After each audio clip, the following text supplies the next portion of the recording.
Hi friends, ನಮಸ್ತೆ. ನಮ್ಮ ಅಡುಗೆ ನಿಮ್ಮ ರುಚಿಗೆ ಸ್ವಾಗತ.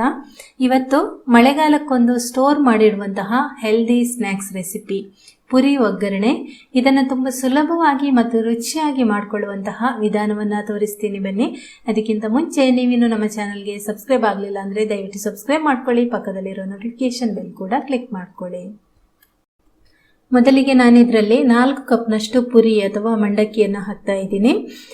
ಇದನ್ನು ನೋಡ್ಕೊಳ್ಳಿ ಕ್ಲೀನಾಗಿ ಇದೆಯಾ ಇಲ್ವಾ ಅಂತ.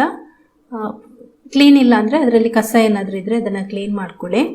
ನಂತರ ಇಲ್ಲಿ ಅರ್ಧ ಕಪ್ನಷ್ಟು ನಾನು ಕಡಲೆ ಬೀಜ ತೊಗೊಂಡಿದ್ದೀನಿ, ಅರ್ಧ ಕಪ್ನಷ್ಟು ಹುರಿಗಡಲೆಯನ್ನು ತೊಗೊಂಡಿದ್ದೀನಿ. ಇದು ನಿಮಗೆ ಬೇಕಾದಷ್ಟು ಹೆಚ್ಚು ಕಮ್ಮಿ ಮಾಡ್ಕೋಬೋದು. ಆನಂತರ ಒಂದು 10-15 ಎಸಳು ಬೆಳ್ಳುಳ್ಳಿಯನ್ನು ಸಿಪ್ಪೆ ತೆಗೆದು ಚೆನ್ನಾಗಿ ಜಜ್ಜಿ ಇಟ್ಕೊಂಡಿದ್ದೀನಿ. ಆಮೇಲೆ 1 ಟೀ ಚಮಚದಷ್ಟು ಧನಿಯಾ, ಅರ್ಧ ಟೀ ಚಮಚದಷ್ಟು ಜೀರಿಗೆ, ಇವನ್ನ ಹಾಗೇನೆ ನುಣ್ಣಗೆ ಪುಡಿ ಮಾಡ್ಕೊಳ್ಳಿ. ಸ್ವಲ್ಪ ಬಿಸಿ ಮಾಡಿಕೊಂಡು ಇದನ್ನು ಒಂದು ಸೈಡಲ್ಲಿ ಇಟ್ಬಿಡಿ.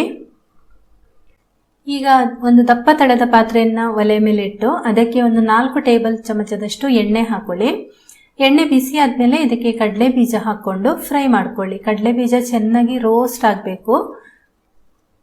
ಈ ರೀತಿ ಎಣ್ಣೆಯಲ್ಲೇ ಫ್ರೈ ಮಾಡಿ ಹಾಕೋದ್ರಿಂದ ತುಂಬಾ ರುಚಿಯಾಗಿ ಬರುತ್ತೆ ಪುರಿ ಒಗ್ಗರಣೆ. ನೋಡಿ, ಒಳ್ಳೆ ಕಲರ್ ಬಂದಿದೆ, ಹಾಗೇನೆ ಕಡಲೆ ಬೀಜ ಚೆನ್ನಾಗಿ ರೋಸ್ಟ್ ಆಗಿದೆ. ಇಷ್ಟಾದರೆ ಸಾಕು. ಈಗ ಇದನ್ನು ಒಂದು ತಟ್ಟೆಗೆ ತೆಗಿತಾ ಇದ್ದೀನಿ. ಈಗ ಅದೇ ಎಣ್ಣೆಗೆ ಹುರಿಗಡಲೆಯನ್ನು ಹಾಕ್ತಾ ಇದ್ದೀನಿ. ಹುರಿಗಡಲೆಯನ್ನು ತುಂಬ ಬಿಸಿ ಎಣ್ಣೆಗೆ ಹಾಕಬಾರ್ದು, ಯಾಕೆಂದರೆ ಹುರಿಗಡಲೆ ಅಂದರೆ ಈಗಾಗಲೇ ಅದು ರೋಸ್ಟ್ ಆಗಿರುತ್ತೆ, ಹುರಿದಿರುತ್ತಲ್ವಾ.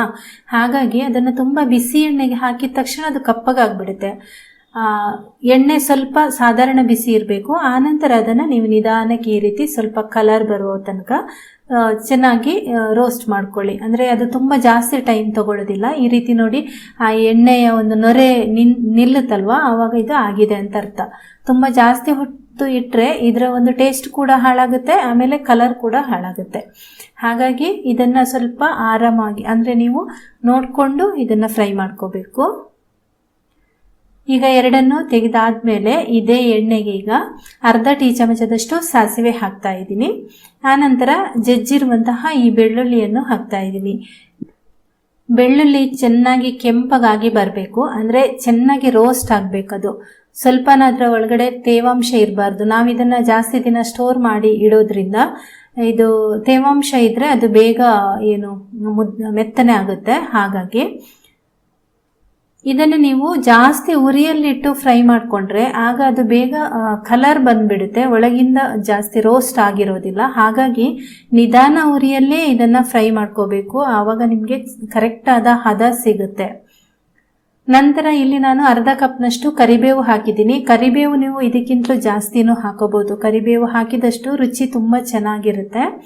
ಆನಂತರ ಒಂದು 5-6 ಒಣಮೆಣಸಿನಕಾಯಿಯನ್ನು ಸಣ್ಣದಾಗಿ ತುಂಡು ಮಾಡಿಕೊಂಡು ಹಾಕಿದ್ದೀನಿ. ಇದನ್ನು ಈಗ ರೋಸ್ಟ್ ಆಗೋ ತನಕ ಈ ರೀತಿ ಫ್ರೈ ಮಾಡ್ಕೊಳ್ತಾ ಇದ್ದೀನಿ.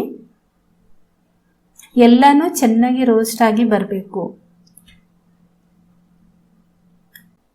ಇದೆಲ್ಲವನ್ನ ಒಟ್ಟಿಗೆ ಹಾಕಿ ನಾವು ಫ್ರೈ ಮಾಡ್ಕೊಳ್ಳುವಾಗ ಯಾವುದನ್ನು ಮೊದಲು ಹಾಕಬೇಕು, ಯಾವುದನ್ನು ನಂತರ ಹಾಕಬೇಕು ಅಂತ ನಾವು ಸ್ವಲ್ಪ ತಿಳ್ಕೊಂಡಿದ್ರೆ ಒಳ್ಳೆಯದು.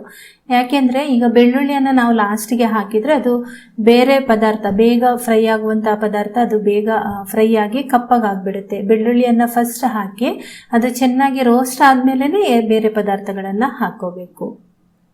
ಇವಾಗ ನೋಡಿ, ಎಲ್ಲ ಕೂಡ ಇದು ಚೆನ್ನಾಗಿ ರೋಸ್ಟ್ ಆಗಿದೆ. ಈಗ ಇದಕ್ಕೆ ನಾನು 1/4 ಟೀ ಚಮಚದಷ್ಟು ಅರಿಶಿನ ಪುಡಿ, 1 ಟೀ ಚಮಚದಷ್ಟು ರೆಡ್ ಚಿಲ್ಲಿ ಪೌಡರ್ ಹಾಕ್ತಾ ಇದ್ದೀನಿ. ನಂತರ ಉಪ್ಪು ನಿಮಗೆ ಪುರಿಯಲ್ಲಿ ಆಲ್ರೆಡಿ ಉಪ್ಪಿರುತ್ತೆ, ಹಾಗಾಗಿ ಮಸಾಲೆಗೆ ಬೇಕಾಗುವಷ್ಟು ಮಾತ್ರ ಉಪ್ಪು ಹಾಕೊಳ್ಳಿ. ಆಮೇಲೆ ನಾವು ಧನಿಯಾ ಮತ್ತು ಜೀರಿಗೆಯನ್ನು ಪುಡಿ ಮಾಡಿ ಇಟ್ಕೊಂಡಿರ್ತೀವಲ್ವ, ಅದನ್ನು ಕೂಡ ಇದಕ್ಕೆ ಹಾಕಿಬಿಟ್ಟು ಜಸ್ಟ್ ಒಂದ್ಸರ್ತಿ ಆ ಬಿಸಿ ಎಣ್ಣೆಯಲ್ಲಿ ಅದನ್ನು ಮಿಕ್ಸ್ ಮಾಡಿ ನಂತರ ಈ ಪುರಿಯನ್ನು ಹಾಕಿ ಚೆನ್ನಾಗಿ ಮಿಕ್ಸ್ ಮಾಡ್ಕೊಳ್ಳಿ. ಸ್ಟವ್ ಆಫ್ ಮಾಡಿಲ್ಲ, ಇದರಲ್ಲೇ ನಿಧಾನವಾಗಿ ಇದನ್ನು ನಿಧಾನ ಉರಿಯಲ್ಲಿಟ್ಟು ಒಂದು 5 ನಿಮಿಷ ಈ ಪುರಿಯನ್ನು ಕೂಡ ನಾವು ಕಲಿಸ್ಕೊಳ್ತಾ ಇರಬೇಕು. ಆಗ ಅದು ಚೆನ್ನಾಗಿ ರೋಸ್ಟ್ ಆಗಿ ಬರುತ್ತೆ, ತುಂಬ ಕರುಮಾಗಿರುತ್ತೆ. ನೋಡಿ, ಎಲ್ಲ ಚೆನ್ನಾಗಿ ನಿಧಾನವಾಗಿ ಮಿಕ್ಸ್ ಮಾಡ್ಕೊಳ್ತಾ ಚೆನ್ನಾಗಿ ಇದು ರೋಸ್ಟ್ ಆಗಿದೆ. ನೋಡ್ಬೋದು, ನೋಡಿ ಈ ರೀತಿ ಬರಬೇಕು. ಈಗ ಎಲ್ಲ ಇದು ಒಂದ್ಸರ್ತಿ ಮಿಕ್ಸ್ ಆದಮೇಲೆ ಕಡಲೆ ಬೀಜ ಮತ್ತು ಹುರಿಗಡಲೆಯನ್ನು ಹುರಿದಿಟ್ಟಿದ್ದೀವಲ್ವ ಅದನ್ನು ಇದಕ್ಕೆ ಸೇರಿಸ್ತಾ ಇದ್ದೀನಿ. ಎಲ್ಲ ಸೇರಿಸ್ಬಿಟ್ಟು ಚೆನ್ನಾಗಿ ಕಲಸ್ಕೊಳ್ಳೋಣ. ಇದರ ಜೊತೆಗೆ ನೀವು ಸೇವ್ ಅಥವಾ ಮಿಕ್ಸ್ಚರ್ ಬರುತ್ತಲ್ವ ಅದನ್ನು ಕೂಡ ಸೇರಿಸ್ಕೋಬಹುದು. ಅದು ಸೇರಿಸ್ಕೊಳ್ಳೋದಾದ್ರೆ ಇದೆಲ್ಲ ಒಂದ್ಸರ್ತಿ ಚೆನ್ನಾಗಿ ತಣ್ಣಗಾಗಬೇಕು. ತಣ್ಣಗಾದ್ಮೇಲೆ ಅದನ್ನು ಹಾಕ್ಕೊಂಡು ಚೆನ್ನಾಗಿ ಕಲಸ್ಕೊಂಡು ಎಲ್ಲ ಚೆನ್ನಾಗಿ ತಣ್ಣಗಾದ್ಮೇಲೆ ಒಂದು ಡಬ್ಬಕ್ಕೆ ಇದನ್ನು ಹಾಕಿಡಿ. ಎಲ್ರಿಗೂ ಕೂಡ ತುಂಬಾನೇ ಇಷ್ಟ ಆಗುತ್ತೆ. ಯಾಕೆಂದ್ರೆ ಇದರಲ್ಲಿ ಮಸಾಲೆ ಕೂಡ ನಾವು ಅಷ್ಟೇ ಚೆನ್ನಾಗಿರೋದು ಹಾಕಿದ್ದೀವಿ. ಧನಿಯಾ ಮತ್ತು ಜೀರಿಗೆಯನ್ನು ಪುಡಿ ಮಾಡಿ ಹಾಕೋದ್ರಿಂದ ಒಂದು ಒಳ್ಳೆ ಫ್ಲೇವರ್ ಕೂಡ ಕೊಡುತ್ತೆ ಇದು. ಓಕೆ ಫ್ರೆಂಡ್ಸ್, ಈ ಒಂದು ರೆಸಿಪಿ ನಿಮಗೆ ಇಷ್ಟ ಆಗಿದ್ರೆ ಲೈಕ್ ಮಾಡಿ, ಶೇರ್ ಮಾಡಿ, ಕಮೆಂಟ್ ಮಾಡಿ. ಹಾಗೆಯೇ ನಮ್ಮ ಚಾನಲ್ಗೆ ನೀವೇನು ಸಬ್ಸ್ಕ್ರೈಬ್ ಆಗಲಿಲ್ಲ ಅಂದರೆ ದಯವಿಟ್ಟು ಸಬ್ಸ್ಕ್ರೈಬ್ ಮಾಡ್ಕೊಳ್ಳಿ. Thank you.